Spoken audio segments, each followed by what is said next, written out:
Hi, it's Andrea Mackenzie speaking to you again from Toronto with an unexpected situation. As it happens, and this is really going to delight Ben, I just discovered that the British version of Jane of Lantern Hill and the North American version of Jane of Lantern Hill aren't in sync.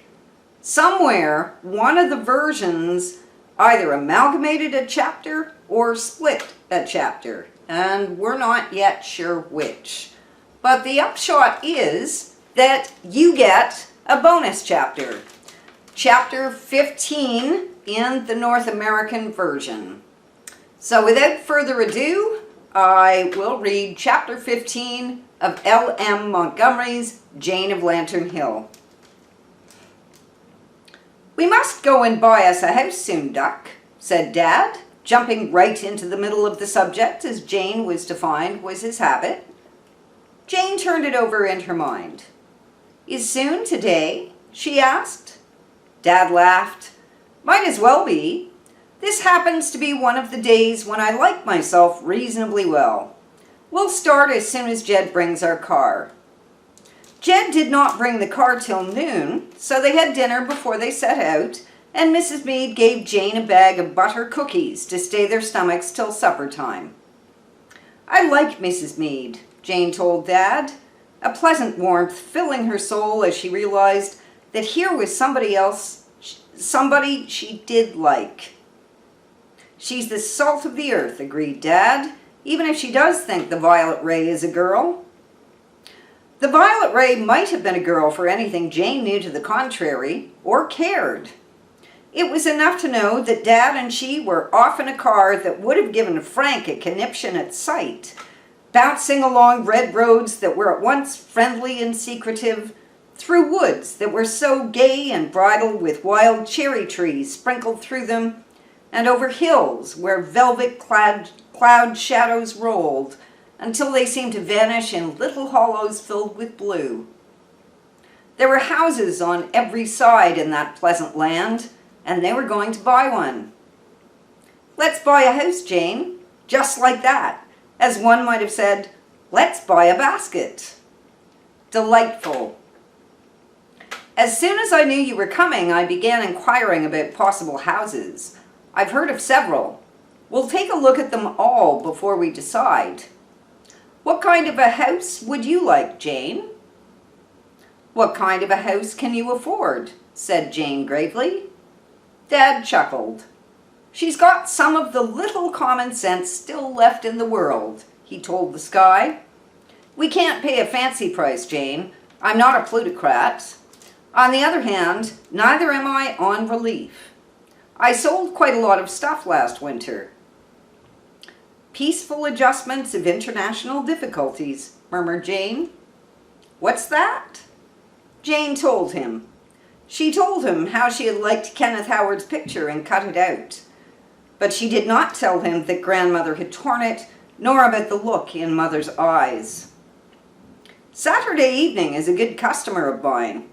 But let us return to our muttons. Subject to the fluctuations of the market, what kind of a house would you like, my Jane?" "Not a big one," said Jane, thinking of the enormous 60 Gay. "A little house, with some trees around it. Young trees." "White birches," said Dad. "I rather fancy a white birch or two, and a few dark green spruces for contrast. And the house must be green and white to match the trees. I've always wanted a green and white house." "Couldn't we paint it?" asked Jane. "We could." "Clever of you to think of that, Jane.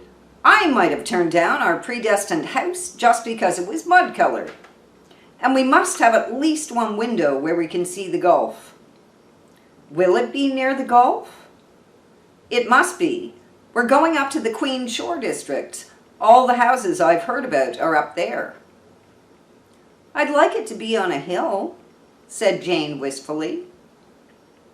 "Let's sum up. A little house, white and green, or to be made so, with trees, preferably birch and spruce, a window looking seaward, on a hill. That sounds very possible, But there is one other requirement. There must be magic about it, Jane.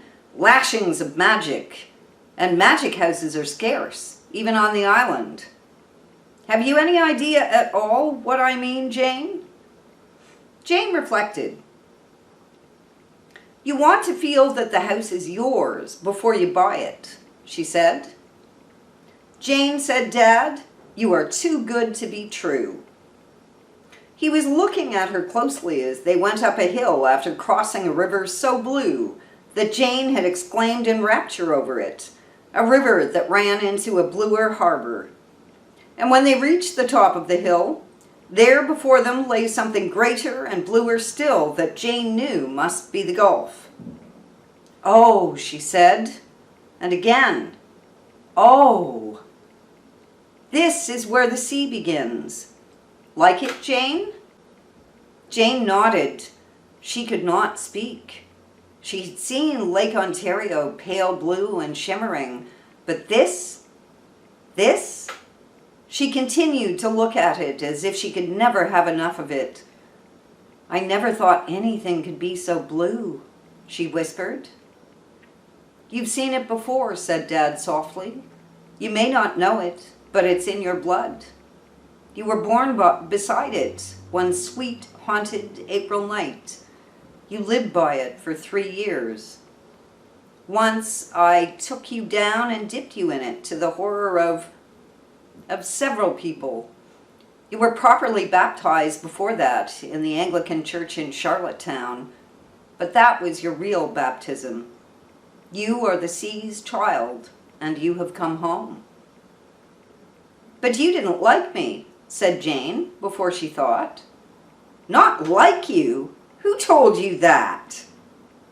Grandmother. She had not been forbidden to mention grandmother's name to him. The old... Dad checked himself. A mask seemed to fall over his face. Let us not forget we are house hunting, Jane, he said coolly. For a little while, Jane felt no interest in house hunting. She didn't know what to believe or whom to believe.